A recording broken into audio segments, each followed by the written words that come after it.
Oi, gente! Aline Vicente falando com vocês. E hoje nós vamos falar sobre o capítulo 9 do livro que nós estamos lendo, Gatilhos no Casamento. E o capítulo 9 quem escreveu foi o Guy, foi o marido da Amber. E o título que ele colocou é Quando o casal pensa diferente na maneira de educar os filhos.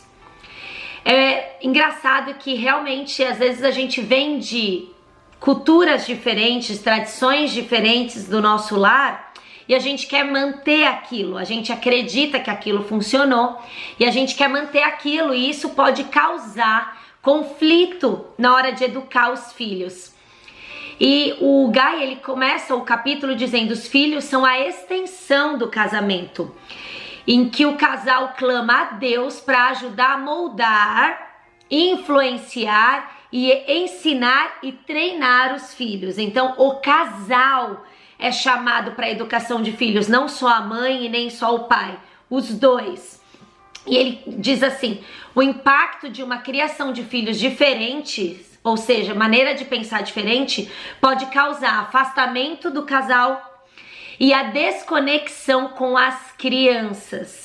Ele comenta que os filhos que veem os pais discutindo pela maneira de educar, você devia ter feito assim, você precisa fazer assim, isso causa confusão na mente da criança.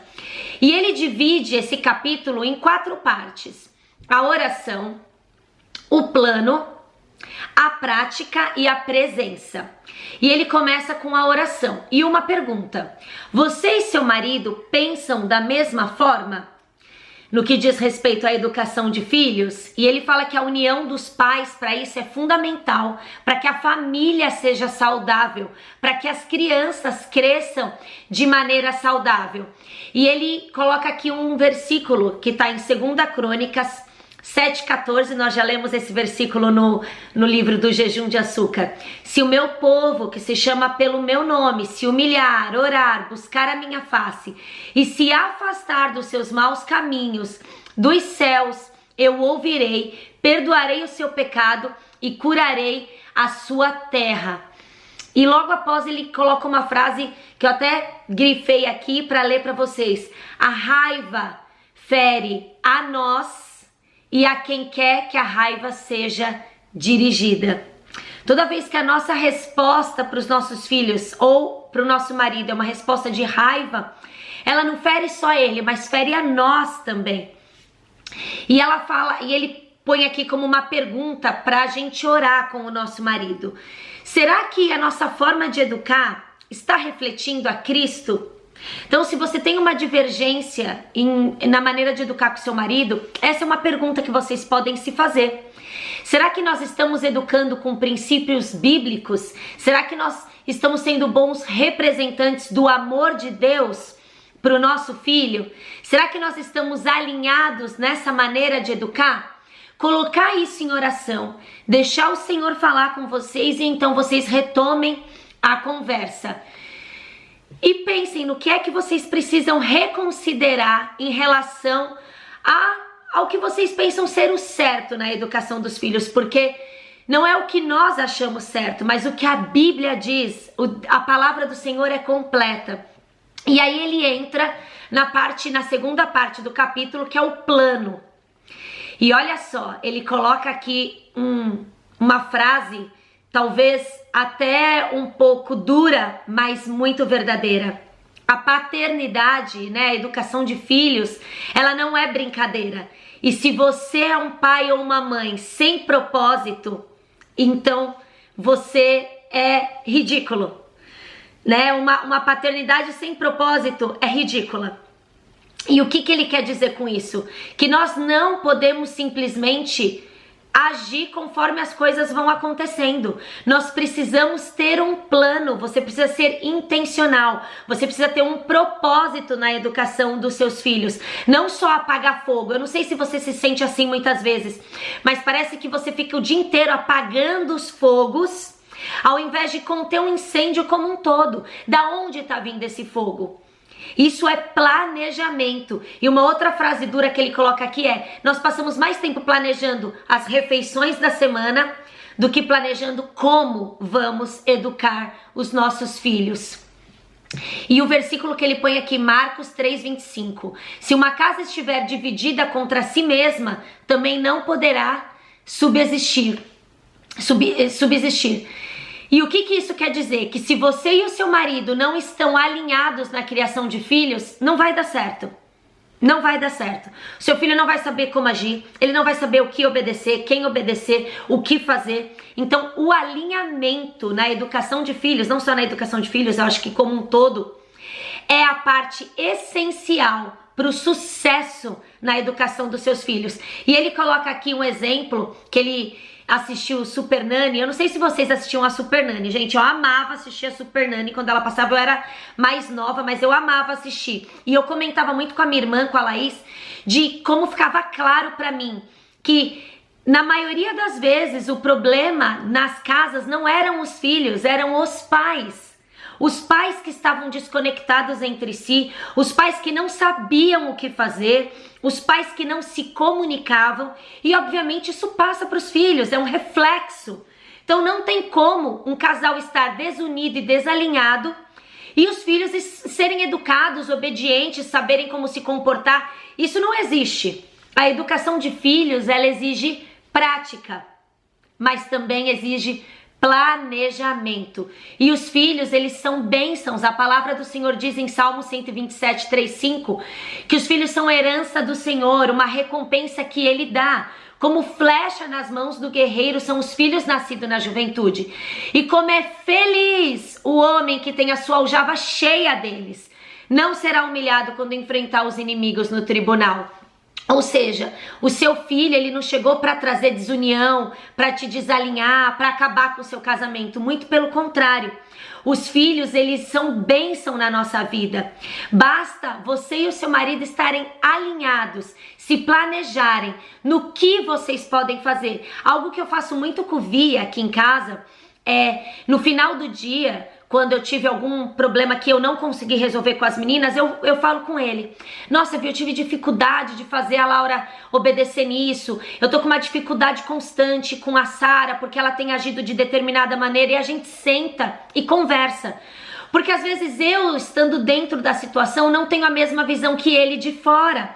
Ou ele, quando tá dentro da situação, não tem a mesma visão que eu de fora. E isso exige de nós um pouco de humildade, porque às vezes a gente tá cometendo erros e o nosso cônjuge vai apontar. Olha, sabe o que é? Eu acho que você erra quando você faz assim. Nem sempre o erro está nos nossos filhos, na maioria das vezes está em nós. E nós precisamos ser humildes para entender e aceitar isso. E quando a gente pensa e planeja como a gente pode fazer, muda tudo.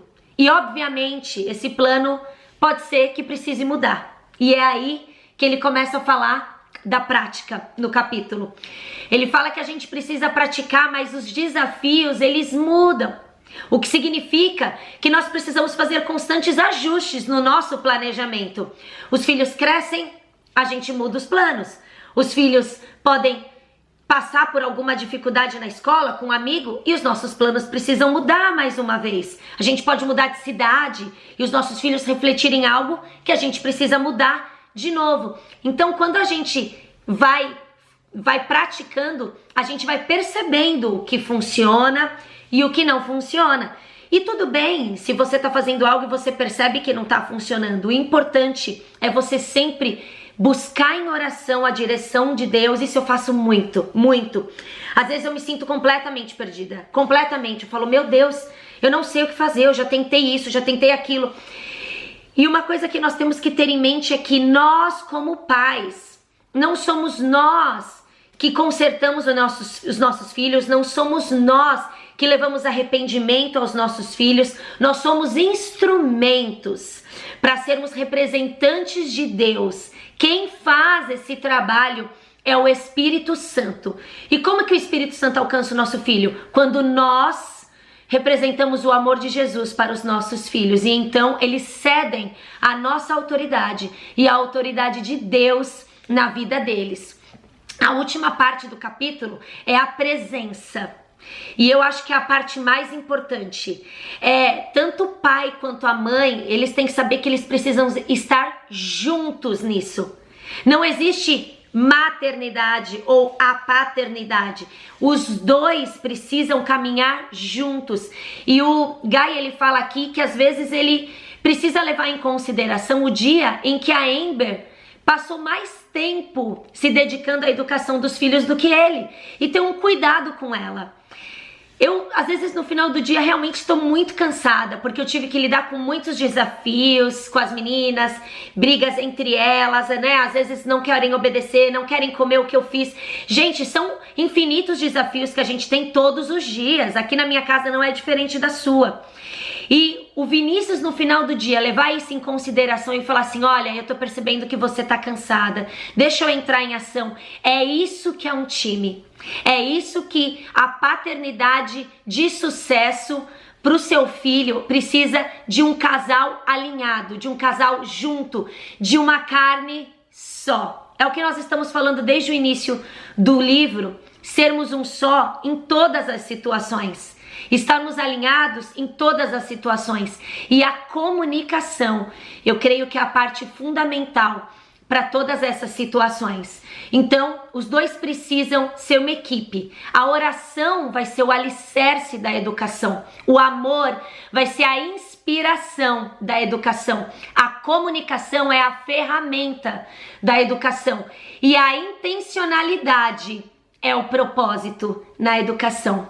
Anotem isso. Quando vocês se juntam, vocês abandonam os gatilhos e priorizam a família. Vamos orar? Senhor, queremos te agradecer pela nossa família. Queremos te agradecer pelo nosso marido e pelos nossos filhos. Nós sabemos, Senhor, que os desafios são diários, mas o Senhor está conosco. Senhor, alinha os nossos corações em relação à criação dos nossos filhos.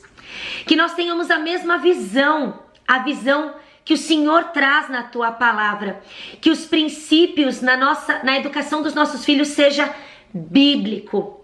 Que nós não venhamos a fugir deles, mas crer que quando nós somos representantes, quando nós amamos como o Senhor nos ensina a amar, nós veremos a transformação nos nossos filhos. E a tua palavra diz que leva tempo. Nós não vamos conseguir nada imediatamente. O Senhor nos coloca em processos e os nossos filhos também estão em processos. Então, Senhor, faz-nos instrumentos para que o Senhor alcance a vida dos nossos filhos. Nós queremos deixar um legado, nós não queremos apenas chegar no final e falar, poxa, eu não consegui, foi um acidente, eu fiz de qualquer jeito. Não, não é assim que o Senhor nos pede. O Senhor é intencional, o Senhor é fiel, o Senhor é um Deus de ordem.